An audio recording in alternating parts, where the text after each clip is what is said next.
Yeah, it was tough match, and obviously, ideally, 손흥민 선수는 아니 주장 손흥민은 경기장 상황 파악하랴 한 사람 한 사람 케어하랴 경기 끝난 뒤에는 상대팀 골키퍼와 포옹하고 우리 감독도 가서 안아줘야 하고 호주 관중석까지 싹 돌며 인사하랴 제일 바쁘게 움직인 사람이었습니다. 손흥민의 멋진 프리킥이 아름다운 궤적을 그리며 골을 성공시키는 모습을 볼 때 숨이 넘어갈 것만 같았는데 정말 멋진 것은 단순히 승리를 따냈기 때문이 아니었던 것 같습니다. 정말 이것까지 깐다고 하는 사람들은 연장전 혈투 끝에 승부차기까지 가서 이기고 올라오는 우리 대표팀에 대해 좀비 축구라며 흥보기도 하지만 저와 많은 팬들은 우리 대표팀의 꺾이지 않는 마음과 투혼 그리고 한국 축구와 체면을 세계 속에 알린 이 정신력에 감동하고 눈물 지었던 것 같습니다. 이런 선수가 우리나라의 멋진 청년인 것도 너무 자랑스럽고 말이죠. 그런데 이런 마음이 비단 우리 한국 팬들만의 마음은 아니었던 것 같습니다. 포스텍 감독이 기자회견에서 경기에 대해 묻는 기자에 대해 한국 대표팀이 아시안컵에 얼마나 많은 공을 들였는지 알고 있다. 그러나 내 눈에는 손흥민이 가장 크게 보였다.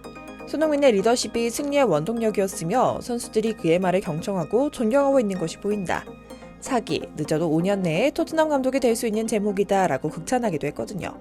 그라운드 안팎에서 캡틴으로서의 손흥민의 품격이 빛난다며 말입니다. 뿐만 아닙니다. 호주 TV방송 프로그램에서도 손흥민을 주목하며 손흥민 특집 방송을 만들어 포스텍 감독의 말에 한마디를 얹습니다.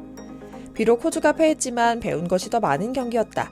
한국을 구하고 호주도 품은 진정한 캡틴이었다 라고요. 개인주의가 팽배한 서양 국가에서는 보기 힘든 이런 모습이 호주 사람들의 심금을 울린 것인데요.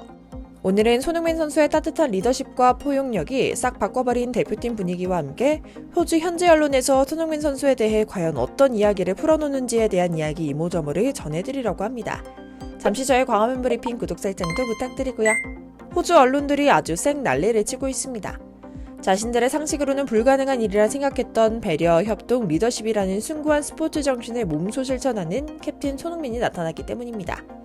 패색이 짙은 후반 막바지에 패배감을 이겨내고 팀 전체를 끌어내기 위해 부드러운 카리스마를 보여주고 결국 자신의 능력으로 멋진 마침표를 찍은 것도 모자라 경기가 끝난 뒤엔 거의 1분 가까이 그라운드에서 엉엉 울다 일어나 호주 선수들과 길게 포옹하며 서로를 축복한 뒤 호주 관중석을 포함해 경기장 전체를 돌며 인사하고 기자회견에선 벤치에 있는 선수들까지 스포트라이트를 받을 수 있도록 판을 까는 그런 스포츠 성장 만화 같은 모습을 극찬한 것은 기본이고요.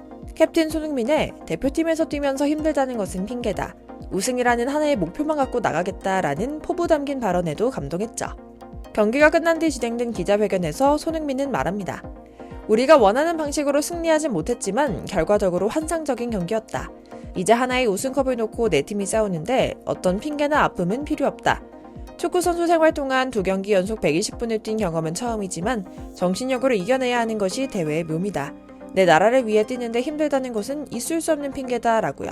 반면 9년 전 아시안컵에서 호주에 복수한 기회였다는 말에는 불편함을 살짝 내비칩니다.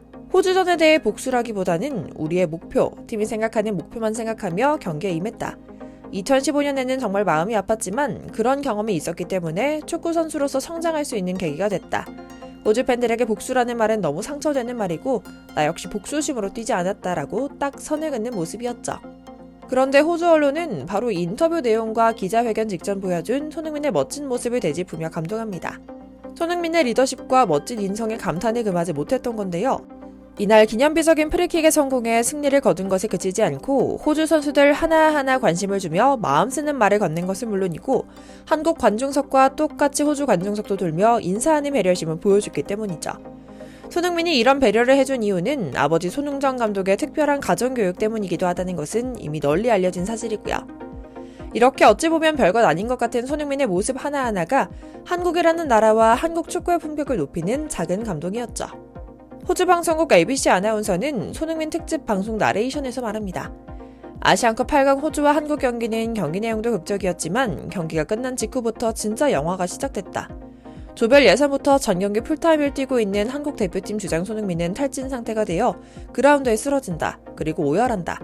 아마도 지금까지 숨가쁘게 뛰고 대회를 준비했던 기억과 함께 4번째 출전한 아시안컵에서는 반드시 우승하겠다는 간절함이 눈물이 되어 잔디를 적셨을 것이다. 한국팀 동료들이 다가와 등을 토닥이고 일으켜 세우려고 해도 좀처럼 일어나지 못하는 듯했다. 50초, 거의 1분 가까이 그렇게 엎드려 있었다.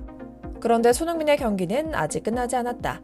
치열했던 경기를 끝내고 자기 내면의 정리가 끝난 캡틴 손흥민은 모든 경기에서 늘 그래왔듯 그라운드에서 두 눈으로 보고도 믿기 어려운 품격을 보여줬다.